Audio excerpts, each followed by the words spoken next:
Us presentem una breu guia de la cerca bàsica. A la pàgina principal del catàleg podeu escollir per quin camp de cerca voleu buscar. En aquest cas, la cerca que realitzarem serà per matèria.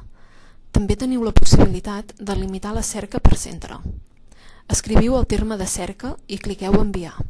Us apareixerà una pantalla amb els resultats de la cerca on trobareu diferents icones segons el tipus de document. Comproveu la ubicació. En cas que no estigui en el vostre centre, podeu sol·licitar-ho a través del servei de préstec interbibliotecari. La signatura serveix per localitzar el document a la prestatgeria. També cal mirar el tipus de préstec i si el document es troba disponible o prestat. En cas que trobeu el títol d'un article, heu de clicar a sobre i veureu a quina revista correspon i a quin centre pertany la revista. També s'indica el número on es troba l'article i les pàgines.